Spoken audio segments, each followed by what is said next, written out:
এখানে একটা কোশ্চেন দিয়েছে, বলছে if X equals to square root under 41 plus 4√10 minus square root under 41 minus 4√10, then what is the value of x.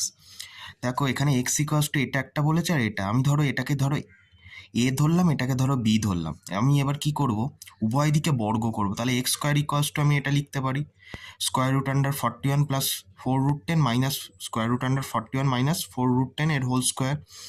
তাহলে X square equals to কী আসছে, A square minus 2ab plus B square. তার মানে এ square মানে কি, এটার যদি উঠে যায় তাহলে 41 প্লাস 4√10, আর ওদিকে কি প্লাস বি স্কোয়ার মানে কি হবে 41 মাইনাস 4√10, মাইনাস 4√10 আর প্লাস 4√10 দেখো কেটে যাচ্ছে। তাহলে 41 কত হচ্ছে, এখানে 82 হয়ে যাচ্ছে। মাইনাস 2ab মানে এই দুটো গুণ হয়ে যাচ্ছে তো স্কোয়ার রুটের আন্ডারে, তাহলে এ স্কোয়ার মাইনাস বি স্কোয়ারের ফর্মুলায় চলে আসছে।